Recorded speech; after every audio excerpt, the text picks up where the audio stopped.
कोच्चि में marine product export development authority MPEDA के chairman doctor स्वामी ने प्रेस कॉन्फ्रेंस में साफ कहा कि भारत अब किसी एक मार्केट के भरोसे नहीं रहेगा। यानी अमेरिका ने हमें चोट पहुंचाने की कोशिश की और भारत ने उसी को सुनहरा अवसर बना दिया और भारत ने नए कदम उठाते हुए नए बाजार चुन लिए। रूस, ब्रिटेन, ऑस्ट्रेलिया, नॉर्वे, स्विट्जरलैंड, चीन, वेस्ट एशिया और दक्षिण कोरिया। मतलब अब भारत का सी फूड किसी एक देश का मोहताज नहीं रहेगा। जहां ट्रंप को लगा कि भारत दब जाएगा, वहीं भारत ने पूरा खेल पलट दिया। इतिहास भी गवाह है दोस्तों, भारत पहले भी ऐसे दबावों से उबर चुका है।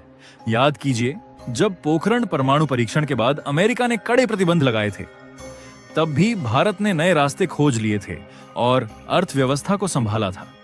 आज वही इतिहास दोहराया जा रहा है, लेकिन इस बार भारत का जवाब पहले से कहीं ज्यादा आक्रामक और रणनीतिक है। डॉक्टर स्वामी ने साफ कहा, अब न एक ही प्रोडक्ट पर निर्भर रहना है, न एक ही डेस्टिनेशन पर, न एक ही मार्केट पर, क्योंकि भारत की नई रणनीति है डाइवर्सिफाइड प्रोडक्ट्स और डाइवर्सिफाइड डेस्टिनेशंस। यानी अब भारत के पास कई तरह के प्रोडक्ट्स और कई देश होंगे। ये बयान ट्रंप के लिए किसी करारे तमाचे से कम नहीं है, क्योंकि उनकी कोशिश थी भारत को दबाने की, लेकिन भारत ने इस दबाव को ही अपनी ताकत में बदल दिया। पूरी डेवलपमेंट क्या है इस वीडियो में समझते हैं, लेकिन आगे बढ़ने से पहले वीडियो को लाइक करके चैनल को सब्सक्राइब जरूर कर लीजिए, ताकि हमारे चैनल की नई वीडियो सबसे पहले आप तक पहुंचती रहे। दोस्तों, अमेरिका और चीन दोनों ही भारत के सी फूड के सबसे बड़े खरीदार रहे हैं। अकेला अमेरिका हर साल लगभग 31,948 टन फ्रोजन झींगा आयात करता है। वहीं चीन की खरीद और भी बड़ी है, करीब 1,36,164 टन भारतीय समुद्री उत्पाद।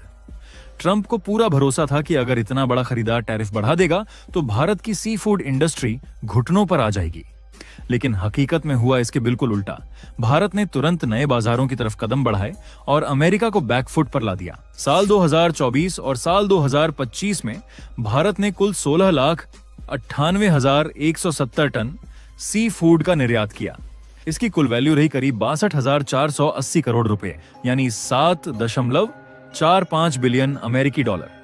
इसमें सबसे बड़ा हिस्सा रहा 44% फ्रोजन झींगा, 20% फ्रोजन फिश, बाकी में स्क्विड, कटल फिश और लाइव फिश भी बड़े पैमाने पर विदेश भेजी गईं।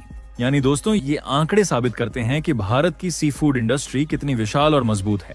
और यही वजह है कि ट्रंप का टैरिफ वॉर अब उल्टा अमेरिका पर ही भारी पड़ने लगा है। अगर राज्यों की बात करें तो दक्षिण भारत ने अकेले इस जंग को जीतने का दम दिखा दिया। आंध्र प्रदेश सबसे आगे रहा, जिसने अकेले ही $2.53 बिलियन का एक्सपोर्ट किया। इसके बाद तमिलनाडु ने करीब $840 मिलियन और केरल ने $829 मिलियन का निर्यात किया। यानी केवल दक्षिण भारत ही अमेरिकी टैरिफ को मात देने के लिए काफी है। यही देखकर ट्रंप प्रशासन और ज्यादा बौखला गया। दरअसल ट्रंप को उम्मीद थी कि अगर वे टैरिफ बढ़ाएंगे तो इक्वाडोर जैसे देश भारत की जगह ले लेंगे, लेकिन भारत ने तुरंत साफ कर दिया, इक्वाडोर के पास क्षमता ही नहीं है।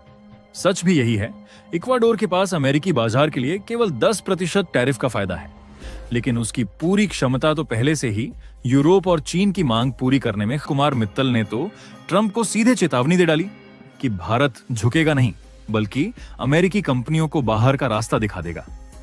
यही नहीं, मित्तल पहले ही ट्रंप को एक खुला खत लिख चुके थे। उसमें उन्होंने कहा था, अगर 146 करोड़ भारतीय अमेरिकी कंपनियों पर रोक लगा दें तो पूरा खेल उलट जाएगा। अब ये चेतावनी सिर्फ कागज पर नहीं बल्कि जमीन पर उतरने लगी है। और ट्रंप को सबसे बड़ा डर यही सता रहा है कि कहीं ये बहिष्कार लहर पूरे देश में न फैल जाए। यानी दोस्तों, भारत ने दोहरा वार कर दिया है। एक तरफ नए देशों में सी फूड मार्केट खोल दिया और दूसरी तरफ अपने ही देश में अमेरिकी कंपनियों का बहिष्कार शुरू कर दिया। ये दोनों वार मिलकर अब वॉशिंगटन के लिए सबसे बड़ा सिरदर्द बन चुके हैं।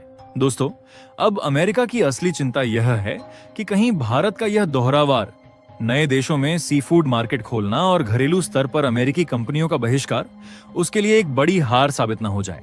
क्योंकि अमेरिका के लिए भारत केवल सी फूड का ही बाजार नहीं है, भारत उसके लिए दुनिया का सबसे बड़ा कंज्यूमर बेस है। अगर यहां से बहिष्कार शुरू हो गया तो इसका झटका सीधे वॉल स्ट्रीट तक महसूस होगा।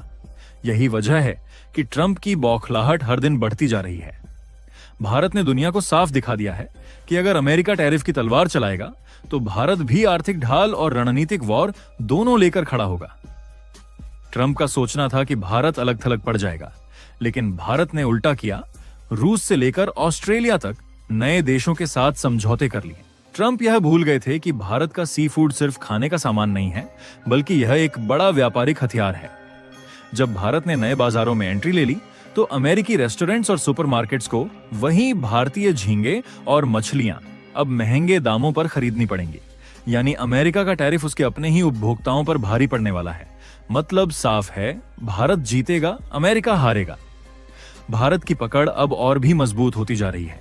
यूरोप, वेस्ट एशिया और एशिया पैसिफिक के देश तेजी से भारत के सी फूड इंपोर्ट की तैयारी कर रहे हैं। ये वही मार्केट्स हैं जहां पहले अमेरिकी दबदबा था।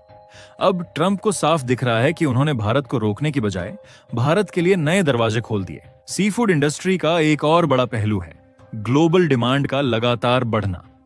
पिछले 5 सालों में दुनिया भर में सी फूड की खपत लगभग 35% तक बढ़ी है और इस मांग में सबसे बड़ा योगदान भारत, वियतनाम और इंडोनेशिया जैसे देशों का है। भारत के लिए सी फूड अब सिर्फ निर्यात नहीं बल्कि एक स्ट्रैटेजिक सेक्टर बन गया है।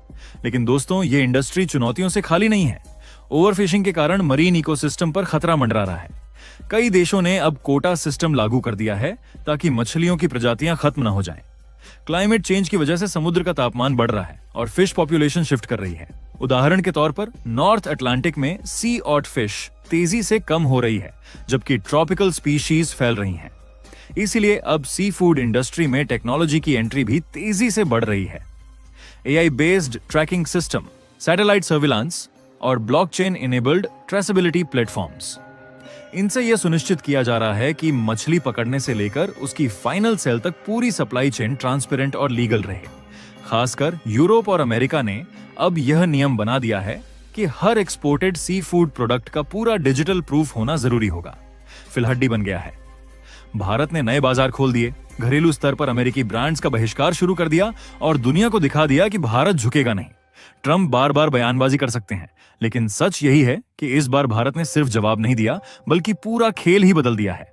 बाकी आपको क्या लगता है कि भारत को सी फूड सप्लाई के मामले में कौन से कदम उठाने चाहिए? अपनी राय कमेंट में जरूर बताएं और इस वीडियो को लाइक करके अपने मित्रों तक भी इस जानकारी को जरूर पहुंचाएं। साथ ही चैनल को सब्सक्राइब करके बेल आइकन को ऑल पर जरूर सिलेक्ट करें। जय श्री राम।